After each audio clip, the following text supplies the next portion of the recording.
नमस्कार from three खातास. आज आम्ही घेऊन आलो आहोत रेसिपी भजीसाठी.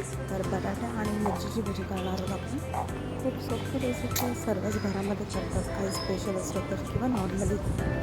तर आज आपण भजीसाठी घेणार आहोत बेसन, त्यामध्ये घालणार आहोत मीठ, हळद, पाणी घालून मिक्स करा. त्याच्यात थोडासा मसाला घालायचा आहे, थोडं तिखट टेस्टसाठी.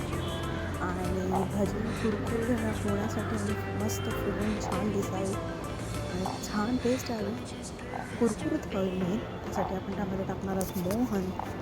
आणि मोहन टाकल्याच्या नंतर आपण तेल गरम करणार एका कढईमध्ये.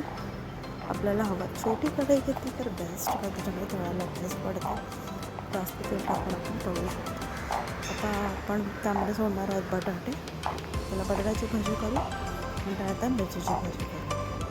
अशी भजी तुम्हीही करू शकता.